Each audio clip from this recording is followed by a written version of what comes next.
Mird was a vast empire located at the center of the world. It was so great as to contemplate most of human civilization. Through its discovery of the soul arts, mankind ushered in an age of unprecedented enlightenment and prosperity. Enormous spiraling tower structures were built to serve as schools dedicated to the study of the arts by royalty. They were a statement by man, an announcement that they'd reach the heavens through elucidation. A Tower of Babel. This age of plenty would not last forever. The queen, who was a prodigal sorcerer, along with her coven of witches, would abuse the powers of the soul. Their avarice would awaken the Old One, a primordial creature who gave agency to man's darkest thoughts, fears and desires, birthing the demons. Mankind seized their inner conflict to fight against the scourge. They called for unity against a greater enemy. During this time, the soul arts were employed to craft magical artifacts and equipment to slay the demons, such as the brushwood armor, the purple great shields, and the dragon bone smasher. Enormous soul-trapping artillery was also built to appease the Old One and its demons. The first scourge birthed many heroes, such as Doran, a powerful and relentless shadow man who led warriors in battle, and Big M, an inhumanly strong blacksmith who wielded a massive, enchanted sword to kill dragons. The reputation they earned deified and immortalized them in legend. The Old One reduced most of Mird to ash, destroying half the world, but was eventually defeated. A united mankind decided to collectively banish the soul arts. They sealed the Old One by removing a chunk of the world from the physical plane and confining it to the astral realm. The queen who triggered the first scourge was punished for her avarice, and sentenced to become the Candle Maiden of the Nexus for eternity. Her coven of witches was punished as well. They were made to become bald, crippled, half-living dolls, whose appearance symbolizes purity, in direct contrast to their original character, and sentenced to meditate for eternity to mend the fabric of reality. As Mird was fractured, both physically and figuratively, its former empire was divided into smaller kingdoms. Arkstones were created to stitch the world, as half of it was lost. A gigantic void stood where Mird was once located. The Church of God was founded with the purpose of uniting the world by religion as a means of preventing a rediscovery of the soul arts. The soul arts are based on the emancipation of the human mind. Magic can originate from either the study of nature and man's consciousness, or from their feelings and unconsciousness. Through man's abuse of the powers of the soul, the Old One awoke from its slumber and granted agency to mankind's darkest thoughts and desires, birthing the demons.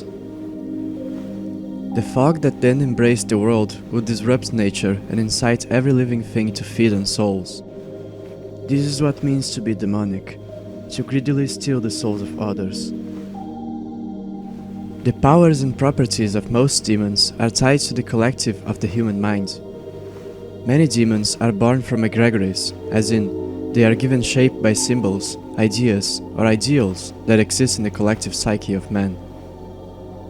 It's important to note that souls are amplified by human perception. The consumable souls we get are specifically ranked with descriptors that denote not the strength of its previous owner, such as mighty or powerful, but with those which denote acclaim and adoration. The lesser souls are those of unknown soldiers and heroes. The heftier ones are those of storied, renowned, and legendary soldiers and heroes. The archdemons owe their vast power to their prominent egregory, which have been fermented in mass by the minds of men.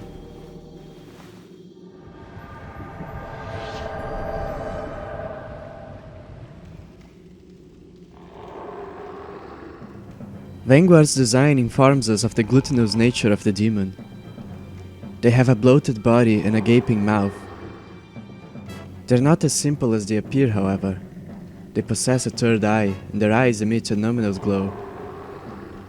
It's hinted that the vanguard of the tutorial area is enslaving the soul-starved knights and soldiers of the outpost to feed it. They're cooking a soup made of the corpses of their victims. There's an enormous cauldron, which is filled with a red soup near Vanguard's resting spot. There's drops of blood around it, and hanging chains, which could have been used to transport the bodies into the soup. It's possible that the Vanguard are embodiments of the bloodlust of men.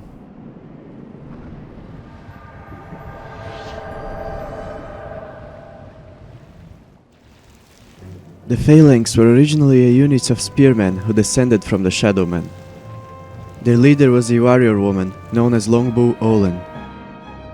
She'd command her men to perform defensive formations while she sniped their enemies from behind their protection. They saw their own tactics as cowardly, as they go against the tradition of their ancestors. And that self-perception shapes their demonic forms, which manifest as blobs of goo that must rely on defensive formations to compensate for their fragility. It's also worth noting that they are exceedingly vulnerable to fire, and Ulan herself was a practitioner of heretical witchcraft. Her Black Phantom can cast a Firestorm spell.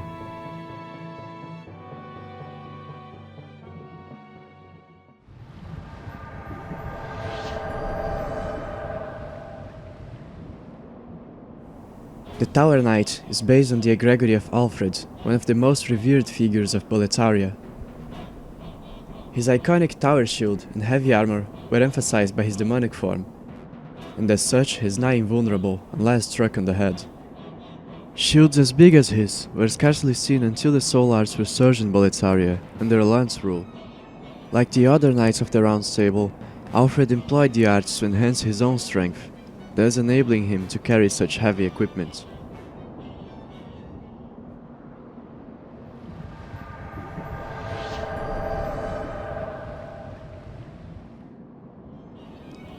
The Penetrator is based on the egregory of Metas, and the nature of his demonic form is quite close to that of the Tower Knight. Both the Penetrator and the Tower Knight demons serve as gatekeepers to the King's Chamber.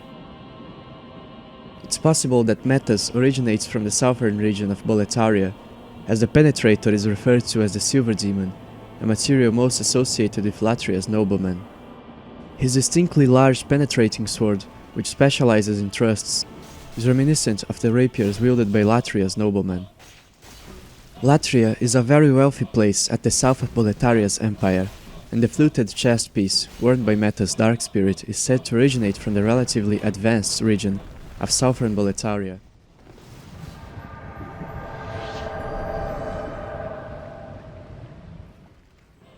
The Fat Officials are based on the wicked nature of Boletaria's politicians, jailers, colonial officers, and executioners. Their design reflects their true character, which was brought to the surface by the powers of the fog. Their bodies are bloated, their faces disfigured. They compulsively laugh as they perform sadistic acts, as if they're caricatures of their human counterparts. They were some of the first demons to have spawned by the second scourge, possibly due to their proximity to Allant, the king who awoke the Old One.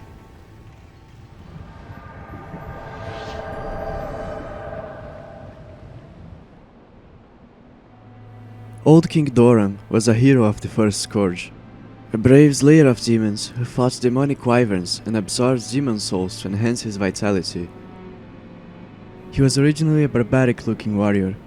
Within the Boletarian mausoleum, there is a statue made on his image that informs us of his appearance. Many survivors of the fallen land of Mirth viewed him as the world's savior and became his devout followers. From the ashes of Mirth, Boletaria was born, with Doran as its founding father. He was deified by stories as an immortal demigod. This gave rise to an instance of the divine right of kings, and his lineage was subsequently viewed as special. When the Old One awakened once again, and his fog spread through Boletaria, the Old King was brought back from the dead. The oxidized bronze armor he wears is likely his burial suit, which explains the excessive jewelry. He wields the Northern Regalia, a legendary sword composed of both the Soul Brands and the Demon Brands. Given that one of the swords is present at the mausoleum, and the other is with Allant, Doran's must have been manifested by the powers of the fog, as to portray him as a figure of legend, the original user of the Northern Regalia. It's hinted that he was born a Shadowman. His relentless nature and excessive might are markedly traits of the old tribesmen. In fact, it's the ideals his descendants inherited that went on to shape Boletaria's affinity to war and conquest, with its rulers acting as warrior kings.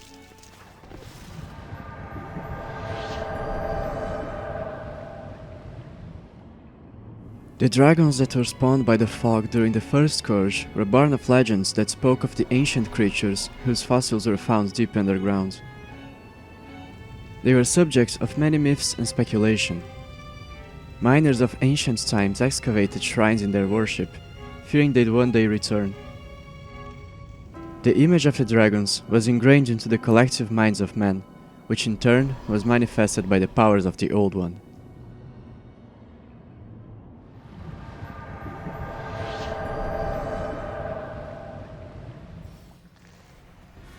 The Stonefang cave ecosystem was altered by the coming of the fog. Its resident creatures have unnaturally grown due to the consumption of souls. The armor spider is likely to be the apex predator of that ecosystem. Its design is inspired by the Japanese spider crabs, big crabs that inhabit deeper parts of the ocean floor, much like the armor spider may have originally inhabited the deeper parts of the volcanic cave system. It migrated to the more external parts of the cave, where most of the miners worked, to consume more souls. Due to having absorbed an abundant amount of souls, it mutated into its demonic armored form.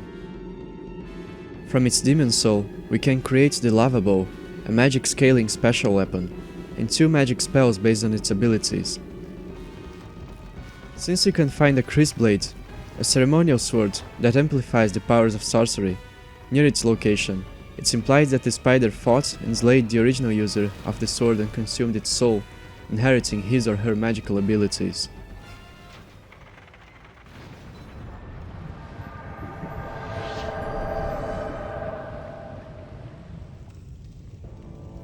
Big M was a hero of the First Scourge and the founding father of the Burrower Kingdom of Stonefang.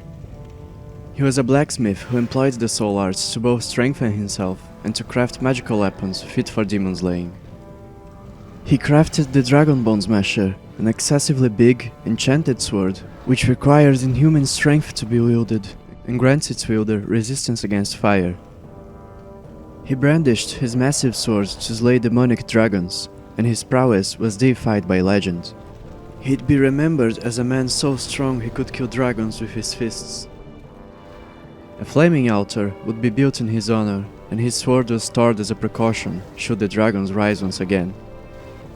As generations went by, the banishment of the soul arts caused the descendants of the miners to forget about the practicality of the sword, thinking that it was too big, too thick, too heavy, and too rough. The legend of the Big M began to be interpreted literally, as it adapted to their limited perception.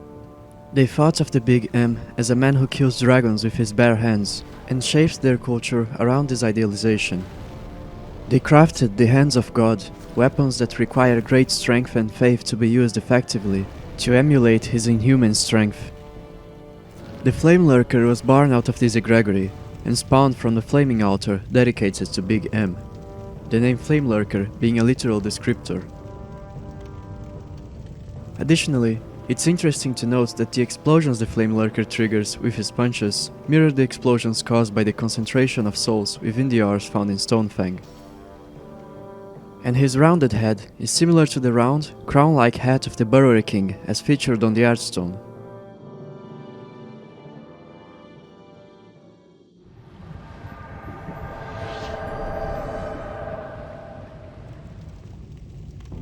During an older age, miners found the fossils of gigantic creatures of times past within the deeper layers of the caves, and stories of mythical dragons were incorporated into their culture. They excavated a temple as a means of sealing and worshipping what they believed to be dragon bones. From those stories, the ancient fossils were granted life by the Old One's powers, in the form of the dragon gods. They are an egregory fed by the legends that mystified the ancient fossils, and of their worship by the Burrower civilization. That also explains why they bizarrely attack with their fists, as the miners seem to value fist fighting in their tradition. Both the Dragonbone Smasher and the Mirden soul-trapping contraptions that serve as the temple's defense mechanism were crafted with the use of soul arts, which dates them to around the time of the first scourge and hints at them being crafted as a means of combating the original spawn of the fog. The dragon god we kill isn't the only one of its kind. There are multiple dragon gods which spawn from sites of worship of dragon bones. In fact, if we manage to beat the vanguard in the outskirts of Latria, we get to see a different temple that is host to a different dragon god.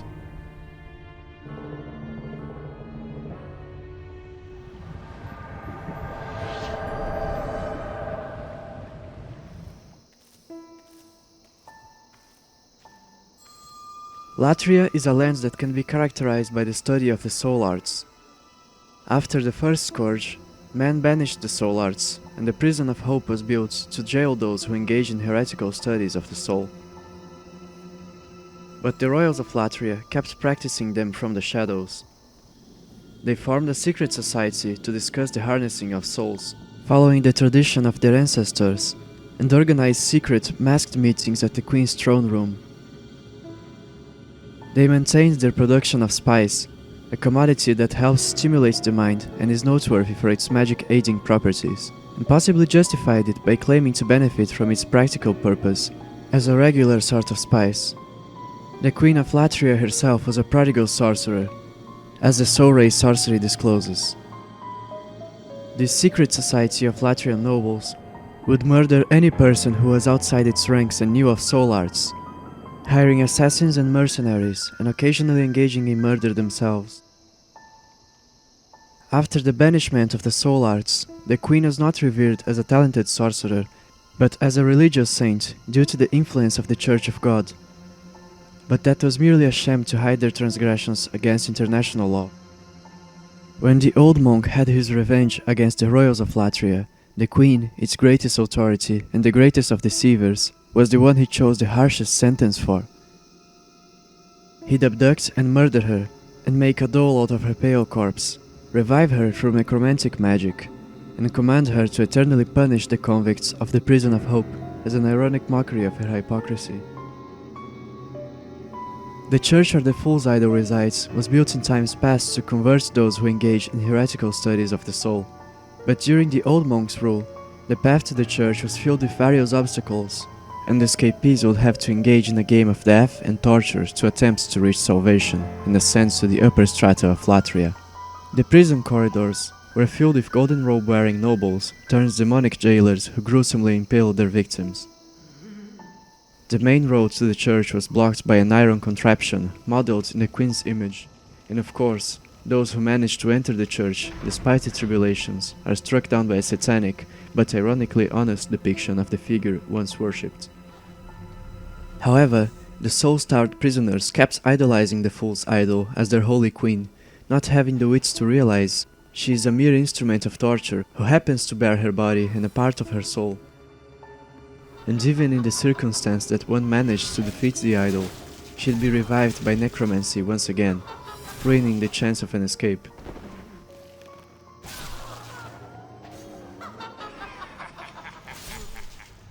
Ye fool, nothing works. The idols shall be revived for eternity. Rejoice, fools, for it is as you wished. There's a chance the soul-starved would be selected by the gargoyles to ascend, in which case they'd be met with even greater horrors.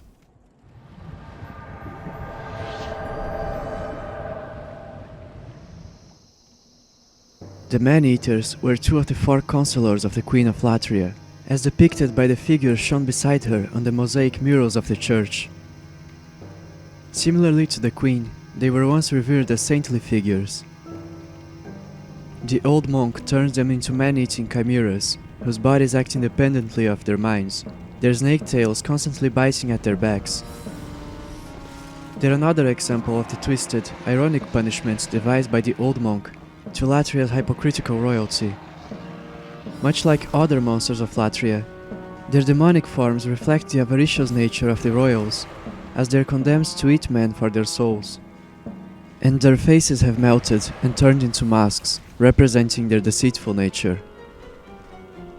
Other examples of this design trend, which connects them to the secret society, are seen in the demon centipedes and the imprisoned noblewoman, her melted face being particularly reminiscent of the gold mask. She sells us the Ring of Avarice, a treasure which is also found along the EP rapier and a gold mask at the yellow Womb Harsh Demon's lair.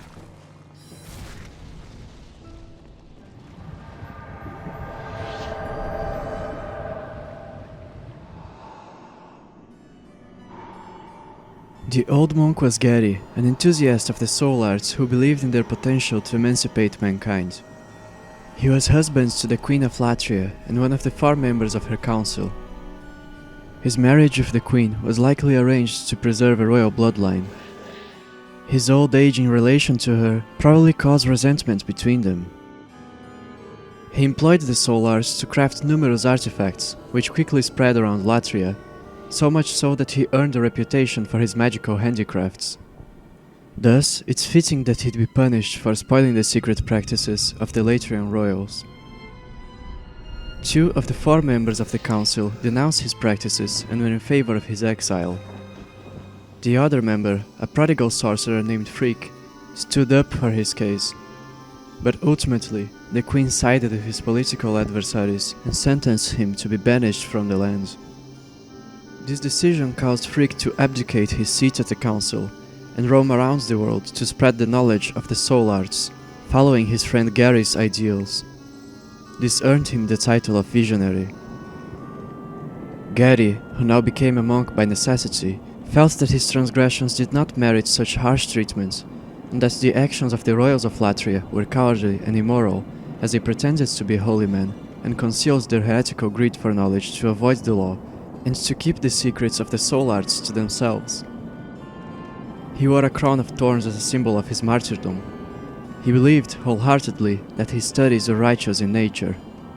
After all, the soul arts should be used for the benefit of mankind. When the second scourge came, he acquired great power through a demonic yellow robe and returned to Latria to enact his justice. However, the demonic influence of the yellow robe took a toll on his already frail sanity, and he went too far. It's hinted that he allowed himself to be manipulated by the robes, as he thought he had no future and that was the only way for him to achieve retribution. Upon his return to Latria, his reign of tyranny would go on to punish all those who had opposed him in the past with excessive cruelty. The nobles who practiced sorcery in secrecy would be imprisoned and tortured, their souls gradually sucked out of their bodies and fed to the enormous yellow demon, which would then rebirth them into hideous monstrosities. And the warriors who dared to challenge him would have their souls grafted into statues of gargoyles and sentenced to serve him as demonic slaves. This is why the gargoyle enemies have such high drop rates for souls. Their souls are precariously stuffed into the gargoyle statues, as hinted by the nails sealing the cracks on their heads. The yellow Heartwomb demon appears to be a driving force of Latria's evil transformation. Its tentacles extend to the swamp, which was turned into an execution ground. Its water became imbued with the corrupted remains of men, serving as nutrients to the yellow demon, which would in turn birth out chimeras from its womb. Once the slayer of demons faces the old monk, the yellow robe decides to leave his shriveled body, which was only animated through the robe's powers, causing his immediate death. The robe thought it had found a worthy vessel in the protagonist, and so attempts to possess them.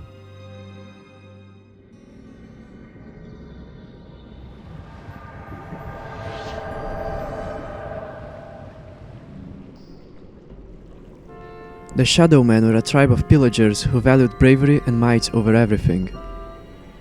The Adjudicator is a pagan deity worshipped by them. More specifically, he was the servant of the Golden Crow, which sits atop him. The Crow would pass judgment upon the warriors of the tribe, and those who acted cowardly or ate bird flesh would be eaten by the Adjudicator. Through the powers of the Old One, the mythos of the Shadow Men were manifested as demons. Birds are deified by the Shadow Men, for they could reach the storms through flight, and crows would appear whenever there was war to feast on the bodies of the fallen warriors. It's only fitting that a crow would be the one to judge the souls, to declare if they are deserving of reaching the heavens.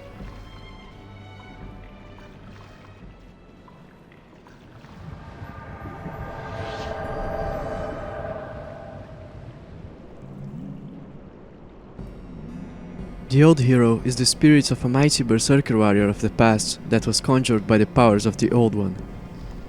His gravely scarred body shows that he was part of countless battles. His Sword of Searching's name means that he was eager to reach the heavens, as the storms he searched for are an allegory. However, he was greedy, and from his eating of bird flesh, he was severely punished. They mutilated his lips as an omen of his greed, and blinded him so that he could never find the heavens and his soul would keep searching for eternity. The eating of bird flesh also serves as an allegory for cannibalism, with proud, worthy warriors symbolically turning into birds after an honorable death in battle to reach the heavens. This explains his massive size, which is the result of eating the flesh of fallen foes to steal their might, a great taboo for the Shadowman. He shares many traits with the Adjudicator. Their jewelry is nearly identical, they both have no flesh around their mouths, and they are both massive in size and wield massive weapons. It's likely that the old hero is the inspiration for the Adjudicator, a mighty but greedy warrior who ended up as a servant to the Golden Crow, a bird deity. The Golden Crow would weaponize his greedy nature, allowing him to eat those who acted cowardly in battle, and did not deserve to reach the storms. The old hero is a tragic figure. Upon the death of his spirit, he howls at the sky one last time.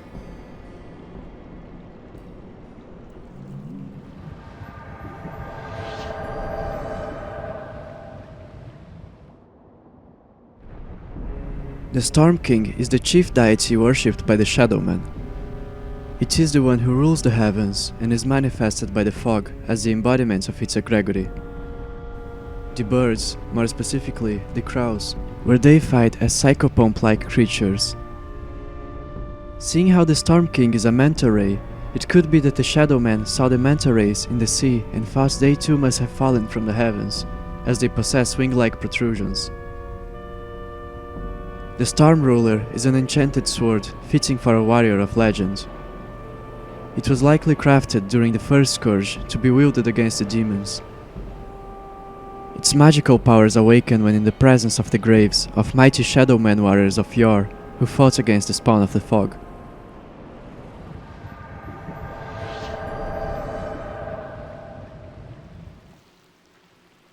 The Leechmonger is a demon composed of numerous leeches that stick together to form a human-like body. It's likely that the Leechmonger was born out of Holy Knight Lysia's body, as you find her enchanted spear in 5-1 near the Leechmonger's arena, but notably her corpse is absent from that location.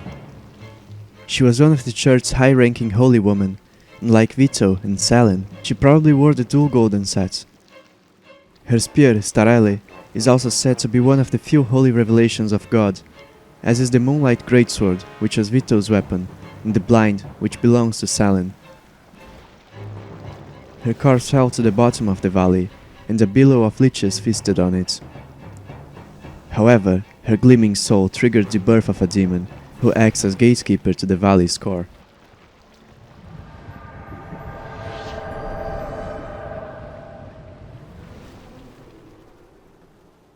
The Dirty Colossus is a golem constructed by the inhabitants of the swamp to serve as the last line of defense of Astraea's hiding place. Its body is composed of a round core, protected by wooden armor, and an amalgamation of nests of flies, which it weaponizes. Given the abundance of shamans in close proximity, it's safe to assume they were the ones who employed the soul arts to animate the golem, possibly through the soul of Vito, a holy knight who died close by.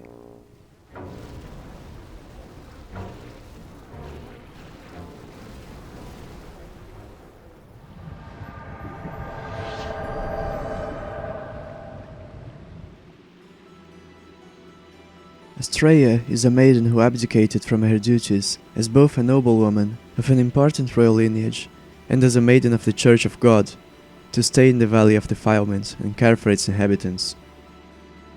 Despite the corruption and moral wickedness of many of the swamp's inhabitants, she could not bear to witness their pitiful state of being, and volunteered to heal their pain and suffering. She abandoned everything and corrupted her own soul to help those in need. When we meet her, we can see that she is caressing a mass of souls. Those are the souls of the depraved ones. They volunteered to have her extract their souls and relieve them so that she could ease their pain. This explains why they drop tiny quantities of souls when killed.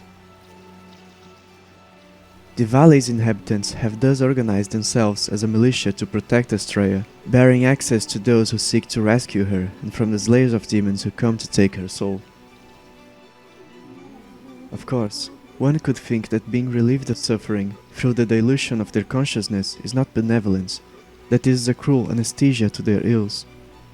However, it's clear that Astraea's actions, misguided or not, stem from a feeling of mercy and empathy. It implies that the churchmen who ventured into the swamp for the purposes of teaching and performing holy works conducted crusades against its residents. Astraea's actions went against the norm and must have been perceived as saintly in comparison.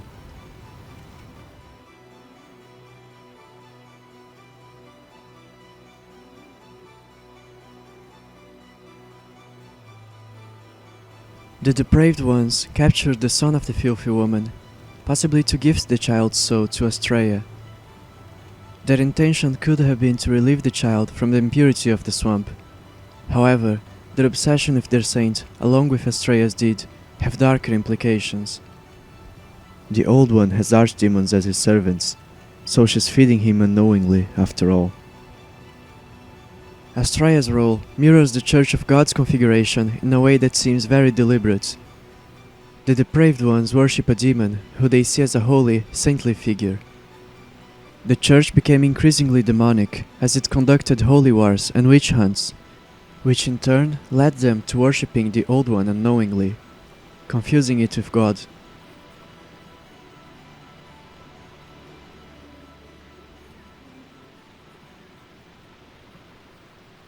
Surely you have seen for yourself the pain and suffering that fills this world. But fight poison with poison. God is merciful, and so created the Old One. The Old One will feed upon our souls and put an end to our tragic realm of existence.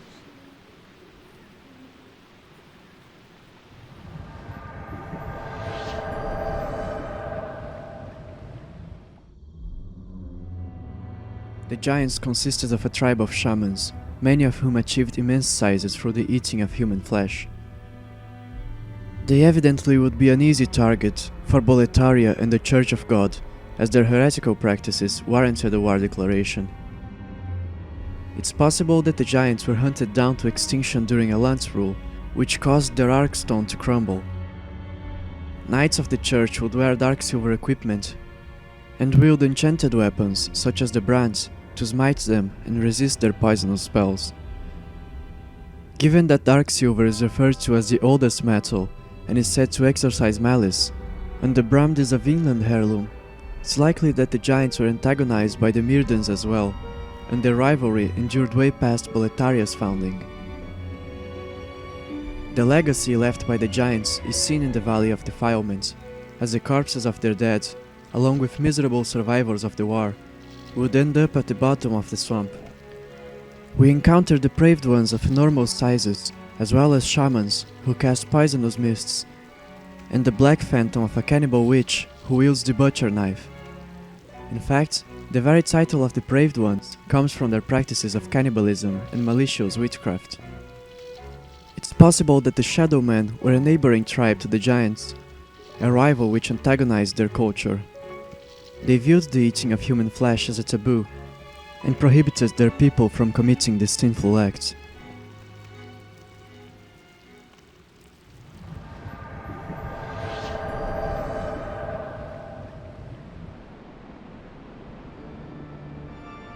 Latria is a kingdom of diligent origin, yet with every generation it became more expansionistic, up until it established itself as a hegemonic power with an exceptional military. Boletaria employs slaves both in its military, where they serve as cannon fodder, and in its working force, where they are frequently abused. Should the slaves rebel, they are tortured and killed by sadistic executioners, their bodies dumped in the sewers along with the corpses of criminals, heretics, and undesirables. This horror is what sustains Boletaria's prosperity. It is a dark truth that permeates the paradise on earth. It's no surprise then that eventually one of its rulers would be so corrupted by the sinfulness that he'd awaken the Old One once more. King Allant XII is the successor of Doran's royal lineage. He was seen as a particularly great and kind king who was affectionate toward commoners. His profile points to him being a sensitive soul, unfit to lead an empire as cruel as Boletaria. His younger brother, Lord Ridiel, was an adventurer who set out to explore the world. During one of his travels, he found the Nexus, and returns to Boletaria with the phosphorescent pole, an enchanted treasure which he stole from the Maiden in Black. Upon learning about Ridiel's exploits, Allant travels to the Nexus. There, it's possible that the Monumental decided to teach him the soul arts, as he appears to be a good-hearted leader. When Allant returns to Boletaria, he employed the soul arts to better the lives of his people. Artifacts such as the Rings of Great and Herculean Strength were crafted during his rule and distributed around Boletaria. Where shown this period was so abundant that such magical artifacts are commonplace, to the point that one can find them discarded on the main road. Despite his incredible achievements, which have propelled Boletaria's well-being so plentifully, its devilish taint remained.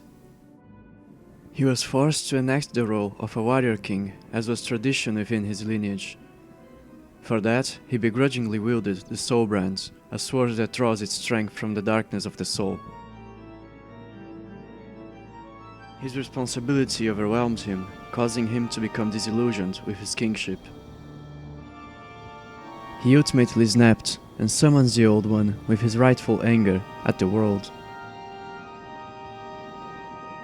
While his demonic spirit embodies the qualities of a king of Boletaria, his true form, which we face at the root of the Old One, reflects his self-perception, as well as his nihilistic outlook. You fool! Don't you understand? No one wishes to go on.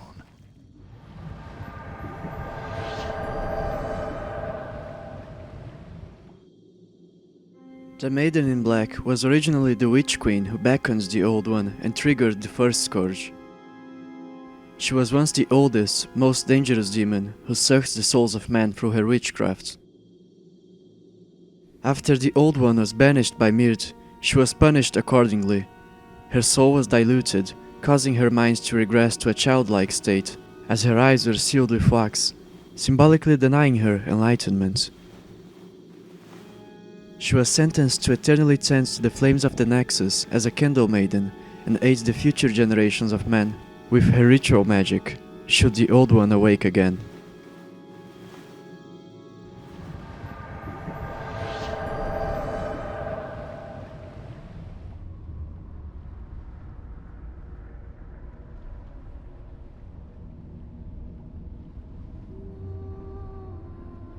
The Old One is the eldritch source of all demons. It is a being as old as the world itself, a force of nature of sorts. It's possible that it was devised by the Creator God as a countermeasure to man should it aspire to become wicked. Its fog isn't a mere corrupting force, it grants agency to man's destructive, evil desires and emotions, which go on to birth demons.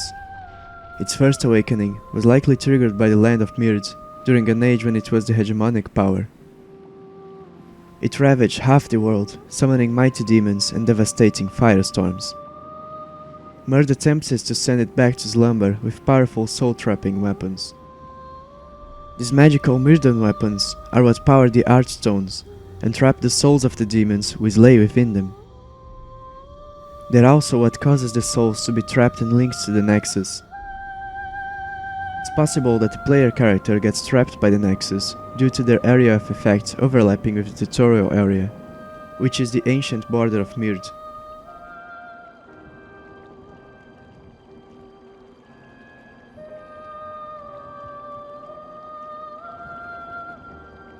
Once the Old One was defeated, the Monumentals removed a chunk of the world from the physical plane and sealed it within a dreamlike astral realm.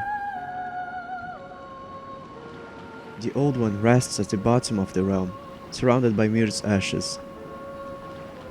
The Nexus, which was originally a temple of Myrd, was repurposed to serve as a place for Monumentals to meditate for the sake of mending the fabric of reality.